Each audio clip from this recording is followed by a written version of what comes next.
What's going on, Paisanos? V here, and today I'm coming at you guys with my Woodamat Thunder Dragon deck profile. I went to the Greenville Regionals in South Carolina this past weekend, and I played Lulane Orcas. I just learned the deck, and I didn't know what I was doing, but I felt like the deck, if played by somebody who knew how to play it properly, would have definitely won out the event. It's a phenomenal deck, and maybe I'll do a deck profile in the future about that, but it's almost similar to the Jesse Cotton build that's already up on YouTube if you guys want to check that out. Didn't do so hot, though. But what I did do good with is my Thunder Dragons. I entered a Winamat. For you guys who know, at regionals, you can have the opportunity to enter Winamats. Sometimes the guys doing the videos, or doing the audio talk, trying to get you into it, makes you not want to join it. But that's neither here nor there. I did it with Thunder Dragons, and I love this deck. I feel really confident in this deck, and I won. First Winamat, just completely blew everyone out the water. This deck's insane, and I think this is definitely a deck deserving of the title, Tier 1. What I'm going to do is I'm going to go over my main deck, side deck, extra deck. Not many things have changed, but I really want to give you guys more in-depth mentality of why I do play certain cards over other cards, and why, once again, I do feel like this is one of the best, if not the best deck of the meta right now. So the current count is 41 cards. I think 41 is what you need for this deck. I don't really see anything that needs to be cut. I don't run Upstart. I wish I did, but I just don't have the room for it. 41 is exactly the number. I'm going to go, like I said, I'm going to go to the main extra side, and then we're going to have a discussion as far as why I ran certain cards over other cards. So, hold on one second. Okay, so let's get right into it. I just realized I put my spells there. So, we have 3 Thunder Dragon Dark, 3 Thunder Dragon Hawk, 3 Thunder Dragon Roar, 3 regular Thunder Dragon, 2 Thunder Dragon Matrix, 2 Thunder Dragon Duo, a playset of Batteryman Solar, 2 Lupine, a playset of Nibiru, a playset of Dimension Shifter, a playset of Fantastical Dragon Phantasmes, and 1 Denko Sekka. Okay? For spells, we have 2 Instant Fusions, 2 Power Desires, 2 Thunder Dragon Fusion, and a playset of Owl Allure of Darkness. So once again, it's a 41 card deck. Like I said, I'm going to go over my reasons for why I decided to make certain choices over others. Let's go right to the side deck, though. For the side deck, we have other copy of Denko Sekka, a playset of Artifact Lancia, a playset of Cosmic Cyclone, 2 Eradicate Epidemic Virus, 3 Full Force Virus. This card's absolutely insane, and 3 Evenly Matched. Another excellent card. For our extra deck, we have a playset of Thunder Dragon Colossus, 2 Thunder Dragon Titan, 1 Kaminari Attack, 1000 Restrict, 1 Link Creeper, 1 IP Masquerena, Nightmare Phoenix, some Summon Summoner, Black Luster Soldier, Soldier of Chaos, Topological Hispania, Borlo Dragon, and Appaloosa Boulder Goddess. Alright, so we'll start by my choices from the extra deck onto the side deck onto the main deck.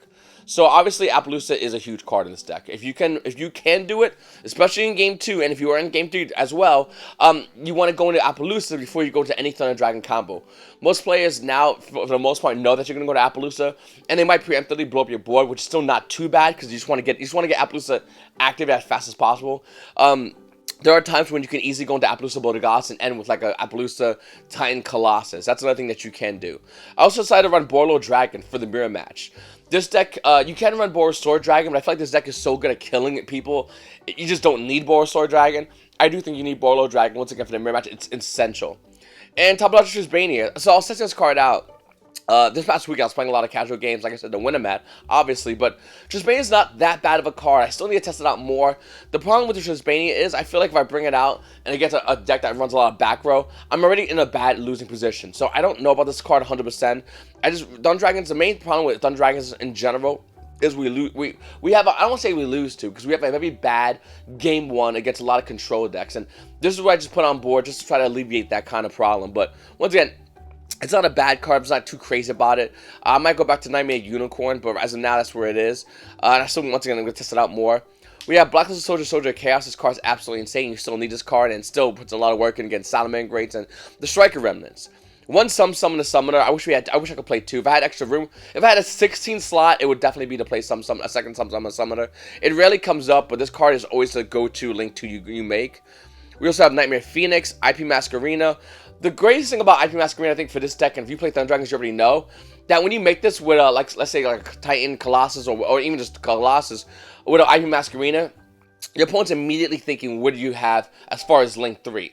And now you only have two cards for Link 3. You have Trispania or Nightmare Unicorn, and Blacklist Soldier. But they don't really know that, and they really focus on getting rid of Hyper Masquerena, and that's great for you. If you're a Thunder Dragon player and your opponent's using resources that's not getting rid of your Thunder Dragons, you're in a better position to control and lock that game out. So I still like this card. This is the slot for the second Summon Summoner, and I'm actually really glad I put it in. Of course, you can still go into a lot of other plays. You can still go into Nightmare Phoenix. You can still go into a lot of other things with this card. Realistically speaking, you play it, you bait your opponent out, and then you just blow them out the next turn because they try to kill IP Masquerena, where they really should have been focusing on what it was pointing to. And then you have a Link Kuriboh, because we played that on a strict without instant fusions. And of course, we have Kaminari Attack. We have 2 Thunder Dragon Titans. I know a lot of builds say to play 3 Thunder Dragon Titans. I'm going to tell you right now, if you play this deck long enough, you will never need a 3rd Thunder Dragon Titan. You just don't need it. We play 2 Thunder Dragon Fusions, and you're always cycling in Titan plus other cards. It's just not needed. I'm not even joking. Do not play 3. It is a waste of an extra deck slot. Once you know this deck, I feel like once you master this deck, you're not going to want a 3rd Thunder Dragon Titan. It's useless. I think 2 is more than enough. And of course, 3 Thunder Dragon Titan, Dragon Colossus, the heart and soul of this deck. Banlist, don't listen to what I just said. It's Titan. Okay, moving forward, let's talk about the side deck, because I think this is what makes and breaks a good Thunder Dragon deck. Of course, the main, but once again, I think the side is how you win a lot of your games. I know a lot of my games, my side deck definitely plays a big factor into that. So of course, evenly matched. It's one of the most strongest cards in the game right now for the side deck. Some players are choosing to ignore that, but I'm not. Against Thunder Dragon combo, the Thunder Dragon Link combo evenly matches what's going to win you that game. You've used that one evenly matching scoop. Against 2 Dracos, which is a very annoying matchup. Not difficult, I think it's still favored 60-40, but a very annoying matchup. Evenly matches going to win you that game. Against any control matchup, you say, use your Solemn Judgment on this one card, or else I'm going to murder you. If you let this go through. And if they don't have Solemn Judgment, well, guess what? You're going to get murdered now because this went through. So this card is the deal breaker. It's good against Strikers. It's good against Salamangreat when you bait out a negate. It's good against almost every deck right now in the game of Yu-Gi-Oh! I really do like this card a lot, and I highly recommend if you are looking to put something spicy in, you have to play 3 evenly match in your side and then figure out your 12 cards, because this is a no-brainer, hands down, the most important MVP card of the deck. Up next, Full Force Virus. This card's absolutely insane and nobody knows about it. And that's my favorite part about Full Force Virus. When nobody knows about a virus card, which is kind of crazy if you think about it, but when nobody knows about a card and you play and you activate it and they have to read your card, they're not going to respond to you. They're most likely going to let that effect go through because it's really hard to stop a Full Force Virus in motion. You have to do this during your draw phase, your opponent's draw phase, and they lose the game. You want to play this against like Pendulums or 2 Dracos, but if anyone doesn't know what this card does, it's 2/1 Dark Monster with 2,000 more defense. Check your opponent's hand, all monsters they control, and all cards they draw until the end of the 3rd turn after this card's activation, and destroy all those monsters with 1,500 or less defense. One thing I love about this card is that when you activate it, especially in a deck like 2 Dracos, you get to check everything. You get to know whatever they're playing. I know that new ruling that you have to, when Mind Crush, you have to name a card, and your opponent's like, I don't have it, and they might have it, which, I mean, let's be honest, that's definitely what happened if that card's so well play. With Full Force Virus, they have to show you everything. What they draw, what's set, what's in their hand. Show me what you got. And for the next 3 turns, 3 turns or less, you ain't getting that. So, and another thing is also says what they control. So in case it resolves and they bring a monster on board still, this is still going to get rid of that monster instantly. Also good against Strikers, obviously, because the Striker, Ray, and all those monsters, they're low too, and they can't really chain right after summoning it. This effect is static. It's going to blow up the minute it hits the board. This is something that's very unique towards Thunder Dragons. I'm not sure if Infernus could play this now I'm thinking about it, but mostly Thunder Dragons can easily play this. I definitely say play this at 3. This card is a blowout against a lot of decks, and in my win amount, I played against 2 Dracos. I played against a lot of great plays, but against 2 Dracos, and a very nice guy, and in game 3, I flipped up Full Force Virus, and that was it. The game was over. This one card ended the entire game. I was able to easily establish a board state. You could brick and still resolve a Full Force Virus with a Colossus and win that game. It's really that broken, so I highly recommend you try this out if you haven't tried this out already.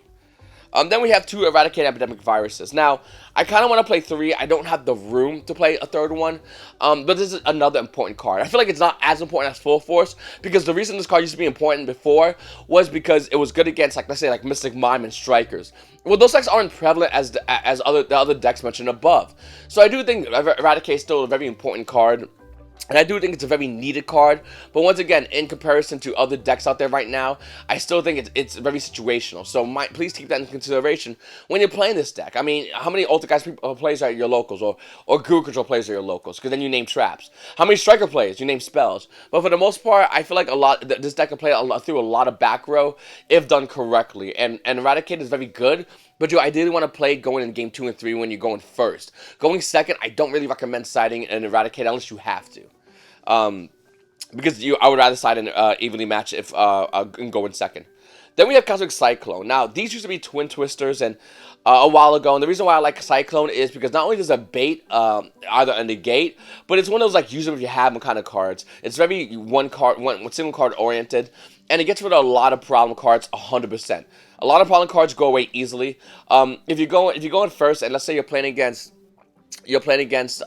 Pure Orcus, you still want to throw in your Cosmic Cyclones, because if they do somehow break your board and go for Orcus combo, if they set them in the gate, you ideally don't have a good second turn after you go off first turn. So a card like Cosmic Cyclone can get rid of that negate, so you can at least establish a better board state. It's good just in general. I think this card's 100% needed. I think it's definitely the right choice. Against Strikers, obviously it's a blowout. Against almost any deck in the game, it's a blowout. I do like Twin Twisters. I know against Control it does more, but we don't care about Cyclones for that matchup. I mean, yeah, I'm still going to put them in, but evenly matched, the Viruses, they're going to do more work than any Twin Twisters Cosmic Cyclone has ever done. I still think this is a great card, and I highly recommend you try this card out. And then next 3 is Artifact Lancia. It's kind of ironic we're playing Artifact Lancia, a card which allegedly stops us. It really doesn't, but I still find a lot of players putting this card against this deck, and at best, we make a decent board and still like shut you down with your one card. And that's what I don't like about this card against this matchup, because it's not really as good. Then with that said, though, I think Artifact Lance is still very needed against Orcus matchups. You Artifact Lancing them, you just stun them for the turn. Next turn you go in, you murder the face. That quick, that simple, that easy. So this is still an essential card until Orcus is here. And any kind of course, graveyard, banish from graveyard manipulation, dot card, this is still a very needed card. And the last card is going to be Denko Sekka. We main one, we sided one. That was the 41st card. I know I wanted to play this card at 2 no matter what, and I'm doing it. I'm putting one inside, one in the main, because whenever you play against a control matchup, they're not going to see you maining a Denko Sekka. Denko Sekka is going to easily be searched out with Thunder Dragon Fusion. If you go first turn, you're gonna resolve your whole combo. You're gonna resolve that Thunder Dragon Fusion. You're gonna get that card in the graveyard. And when your opponent goes, if they're playing control, what's the best they're gonna do? Set a bunch of back row. If they're playing Guru, they'll set Guru up face down. If they play anything like Geist, they're gonna set the back row up. Now, if they have a judgment, they're gonna judgment you anyway. So I'd rather have them judgment this or my dog's nose or okay, Shadow, go away. Or Denko Sekka. Oh, Denko Sekka. So this is gonna. If it was judgment, it was gonna get judgment anyway. Okay, thank you, puppies. It was gonna get judgment. It was gonna get judgment anyway. So I just want to have Denko Sekka stopped at all costs. Let's go into the. Okay. Shadow. Okay, chill. Okay, let's go into my main deck. Once again, it's 41 cards. I think Alert is 100% needed in this deck. Don't cut it. Don't even kind of debate on it. It's a must-have card. Thunder Dragon Fusion, people starting to play this card at 3, but if you open it up with 2, you're taking a -1. That's why I like this card at 2. I don't like Allure. If I open up 2 Allures, I can theoretically resolve them. Same mentality with Pod Desires. And the only time you Pod Desires is when you go through one of each of your main Thunder Dragons and have Fusion. So, if you go Dragon Dark, Dragon Hook, and the other Dragon guy whose name I forgot because my dog's all around me. If you go through all of those, then you activate Pod Desires. Another good thing is, I don't activate Pod Desires unless I have to out the gate. And the reason why is, and the only reason, and if I activate it right out the gate, it's because my hand's bad. Or I bricked. And this card will help unbrick you. We're seeing builds not run Pod Desires, and once again, it's very incorrect. You can open brick hands with this deck, and this card will fix that. At the very least, it'll get rid of an Ash Blossom. Now, like I said, you go through your whole combo, you go through one of each of your Thunder Dragons, of the main 3 Thunder Dragons, and then you Pod Desires so you don't banish all of them, so you can still have them in graveyard to recycle them, because this deck's really good at recycling. And then we're running 2 Instant Fusions. Once again, we do not want to open 2 of these. It's a -1. We're trying to minimize the amount of bricks you can have, and with 2 Instant Fusions, it does a lot better for you. At not drawing multiple copies. Okay, so once again, let's go right into the main deck and talk about it. Obviously, I mentioned Denko Sekka already. Phantasme is a must-have, unfortunately. I know a lot of plays out there are like, what's a budget version of Phantasme? There really isn't no budget version of this card, and that's why this card is so expensive and so unique. There's just none. As long as links are prevalent in this game, as long as there's ways to your opponent wants to link someone as fast as possible, this card's always going to be a card. It's good. We play a bunch of weird cards in here, and once again, this deck does have problems with bricking at times. But Phantasme helps you on. I'll tell you right now, there's no way I'm taking any of these cards out whatsoever. I think at the very least, depending on the meta, we'll talk about Nibiru in a second, but right now, Shifter is just too strong. Against Strikers, you activate it off the gate, they're not putting no spells in the graveyard, so they're not getting their full advantage of what the deck's meant to do. Shifter against Orcus, any Orcus variant, is game. Luelite Orcus, Pure Orcus, they're not doing nothing when you shifted them. They're gonna make a really bad play, a really bad board state, and try to pass turn. Maybe go Abyss Dweller, and this deck doesn't care about card effects activating in the graveyard as much as they care about card effects activating when they banish. So I think Shifter is a blowout card against those matchups. You open Shifter against any of those matchups, you're always going to win. Unless they have to call by the grave. And once again, if they do, they go and neg in their hand, which once again, you want to minimize the game state overall so you can put down Colossus and Titan. You're going to win that game quickly. So I think Shifter is a game changer. I know there's a ton of Thunder Dragon plays out there that don't like Shifter or not running Shifter or siding Shifter. That is absolutely completely incorrect. This card is a blowout card. This card wins you games by itself. Any card that's a one card, I win you the game card, you're going to have to need it in your deck. And what Shifter is, if you open Shifter with a decent Thunder Dragon hand, you Shifter your opponent, you're going to next turn blow them out the water. So this card is absolutely essential. Now, as far as Nibiru, we are seeing more and more our opponents trying to outplay Nibiru, trying to play around Nibiru, trying not to go use Nibiru as much, to run into it as much, and that's fine. I still think this card is essential because there are times, especially if you're playing Orcus, Thunder Dragons, any of those kind of decks that you go, okay, screw it, they have Nibiru. There are times when your opponent is vulnerable, and that's when Nibiru just blows you out and wins your game itself. This card can do that just as easily. If you don't have Nibiru, or you're debating, or you just don't want to main it and you want to side it, you can, and I was thinking about this as well, you can run Spear mode. Spear mode's really good when you Phantasme, Shifter, and then you go Spear mode because you put Spear mode on your board, your opponent loses all their stuff. Actually, it goes on their board. Nevertheless, your opponent loses a lot of cards, and you Spear mode them. Unfortunately, though, the difference between Nibiru and Spear mode is you can't kill them with Spear mode because you can't attack Spear mode. I think you might be able to pop it.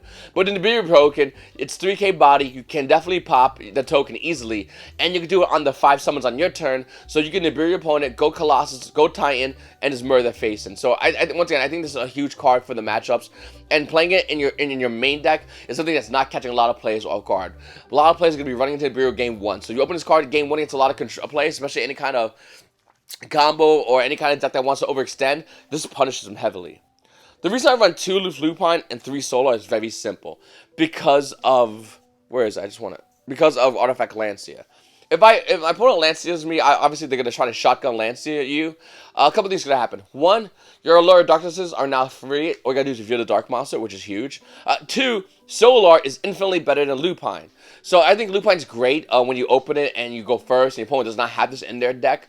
But Lupine is terrible after that. Once your opponent sees you're playing Thunder Dragons, they're going to try signing this card in. And like I said, it's not as good. It's very situational, but I think it definitely hurts Orcus more than us, but if they go Lancia and you have Solar, you still have plays. You still have a ton of plays that your opponent has to now deal with. And unfortunately for them, they're going to have a really bad matchup now because they Lancia'd you, but you ended with like Colossus, Titan, some other goodies. So this card is huge. This card's always a must-have. Lupine is definitely very good, but only at 2. I don't want to play this card at 3. The ratios are flipped for a lot of players. That's my mentality, and I'm telling you right now, unless you want to lose to Lancia, you're going to keep this card in. Another card is Thunder Dragon Duo. I love this card. This card is extended to end the game. Not many cards in a lot of players' decks today can say, oh, this ends the game. Now, if this doesn't end the game, when I trade points monster my battle, I could bash a card to add a Thunder Dragon card. So if it doesn't extend the game, it sets me up for the next turn, in which I'm trying to end the game. Very few cards in the game of Yu-Gi-Oh! Right now, meta-wise, has that say as far as the cards in their deck. And this card easily is that. This ends the game or extends the game by 1 turn so I can end the game then the following turn. That's exactly what this card does. This card's a blowout. This card's huge, and I want to play this at 3, but once again, we want to minimize bricks. I don't want to open this. And then a subpart hand afterwards. I want to either search into this or draw into this. I do not want this right off the gate. So this is why this card's at 2. Then we have 2 Dragon Matrix. Now, some people can say, well, V, you can summon Matrix, pitch Matrix, and then you can make Colossus. Sure, you absolutely can, but you just went -2. The reason I went -2 because when Matrix, Matrix is supposed to be an A+1 no matter what. By doing this, you're getting rid of 2 cards in your hand to make 1 card on board, and you're not getting no value off this card whatsoever. Maybe, yeah, you could banish it next turn possibly to get more value, but I want to get value immediately. I want to use this card's effect as soon as possible. So I own 1 Dragon Matrix. The only thing I'm thinking is either a pitch for a Colossus, pitch for a Titan, pitch for a Titan effect on my opponent's turn, or banish this to search another Matrix to get Titan for next turn. That's what I'm thinking about when I see Matrix. I'm not doing that silly little summon Matrix, pitch a Matrix to pump, activate. I don't want to lose value. I want to get as much value as possible, and that's why I play 2 Matrix and not 3. Then we have Thunder Dragon, just pure. Now, this card's very weird for me, because I always try to size this card out going into Game 2. And Game 3. This card's insane, but opening 2 is a brick. Remember I said about that? You don't want to open those bricks. But Game 1, this card is very essential. I think that Game 1 with this card, with Titan, this card, in conjunction with Fusion, so you use Fusion to go to Colossus, that's a big deal. So even though I'm not too crazy about Thunder Dragons, it's a must-have card. And there are certain Game 2s where I leave it in as well, depending on what I side out. So that's a whole nother, thing. And then once again, these are the 3 Thunder Dragons. These are 9 right here, placed at each. These are the ones, if you have 1 of each out the deck, whether in your hand, field, or banish pile, or whatever, then you can play Pot Eyes. But try not to play before then. You do not want to lose a place at each. It will definitely weaken the value and play of the deck that you currently have. That is the best deck in the meta, once again, Thunder Dragons.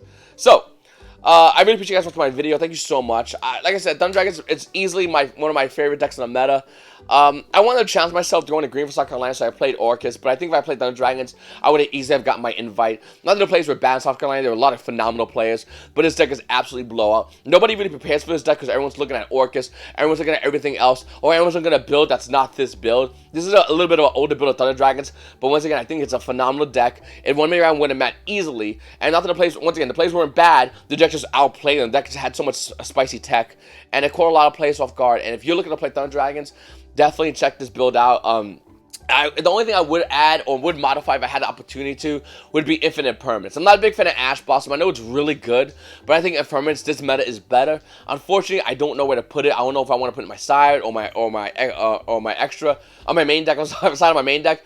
And the reason why is because when in permanents you don't want to get all messed up with hold on a second. Get all messed up with your Phantasmes or this is literally, you want a Phantasme into usable cards, and once you Phantasmate, you can in permanents. I think it's a big deal. But I do like the card a lot, and I do think, once again, moving into this meta, there's a lot of cards that you can do in combinations to just end the game to get your opponent. And I think with Thunder Dragons, with this build, you just go for the throw, you end the game quickly as possible. If you are dragged into mid-game, you still have a great mid-game.